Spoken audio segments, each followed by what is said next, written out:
Hello everyone and welcome to another Microsoft Excel tutorial. In this short tutorial, I'll be showing you how to plot a hydrograph like this diagram here, how to determine the n value, how to estimate excess rainfall, and how to determine the phi value here.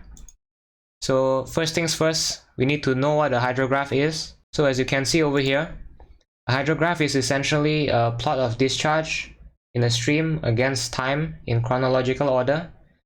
So you can see that the discharge is on the y-axis and the time will be on the x-axis over here, and the n value is essentially the time from the peak to the end of the rainfall or the runoff. So to plot our hydrograph, we need some data. So our data is over here in this table. So we have the time from start of rainfall in hours. This will be our x-axis. And the observed flow in cubic meters per second will be on the y-axis. So to plot our hydrograph, let's proceed to the Insert tab and choose the Scatter Plot option in the Charts section. And I'll be using the Scatter with Smooth Lines and Markers option over here. I'll move it right about here. So let's right-click on the chart area and select our data. Click on Add. And the series name will be Hydrograph. The x values would be the time from start of rainfall in hours, and the y values would be the observed flow in cubic meters per second. Click on OK, and OK once more. So this is our hydrograph over here. So let me just enlarge this hydrograph so that it'll be easier to see. So now that I've already enlarged this hydrograph, let us go and format this hydrograph so that it can be easily read and understood by people. So click on the plus button here, and I'll only add axis titles here. I will not need any legend because I'm only dealing with one plot in this chart area. So now that I've already added axis titles, we need to name them. So the x-axis will be named as time from start of rainfall in hours, and the y-axis would be the observed flow in cubic meters per second. So I'll just copy this here and paste it in here, like so. And I would like to move the y-axis over to the left. So I'll select on the y-axis, right click on it, and select Format Axis, and find the Labels drop down.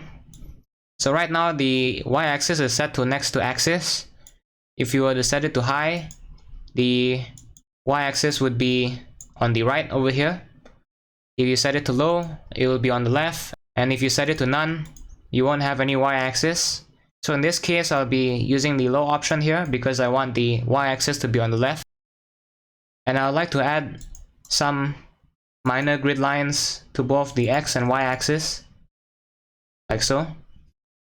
So now that we've already formatted our hydrograph, I will quickly draw a line to indicate where the base flow is. So in the Insert tab, just go to the Shapes drop down and select a line. And I'll be drawing from this point here to this point here. As you can see, this is the base flow.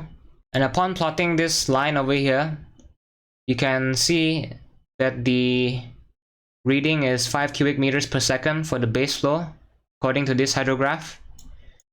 So now back to this table here. So for the start over here, we can assume that the base flow is the same as the observed flow.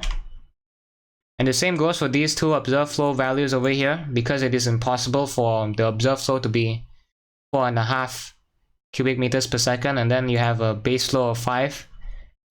So of course the base flow in this case would be 4.5.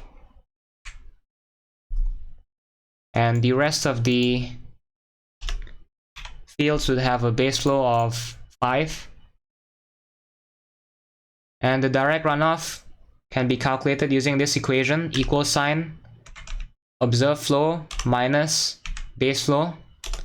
And let's drag this equation out to the right. So Excel has already calculated our direct runoff.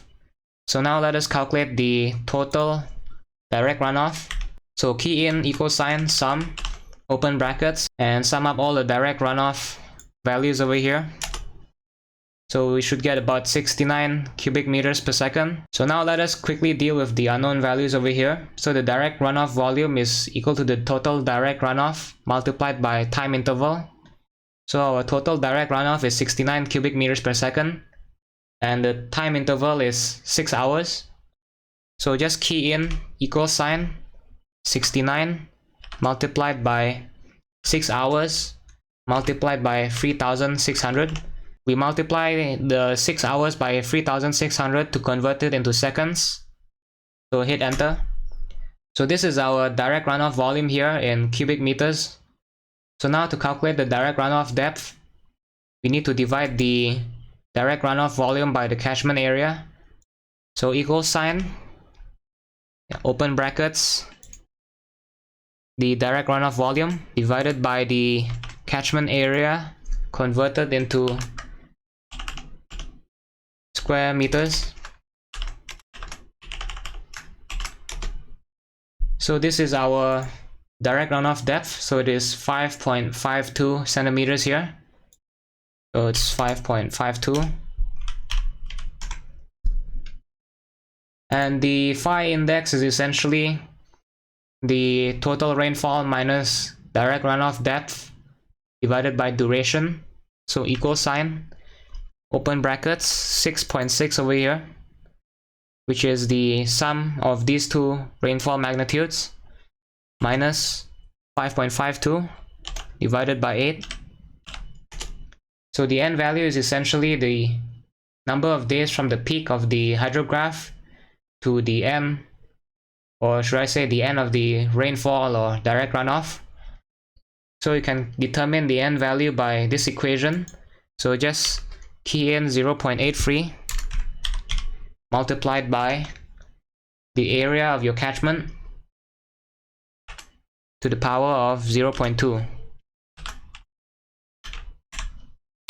And you should get about 1.6 days over here, which is the equivalent of 38.5 hours.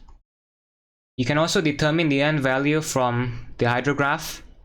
So we need to draw a line from the peak down here. So as you can see, it is about 12, close to 12 over here. So we can just assume that it is 12 hours. And the n is at about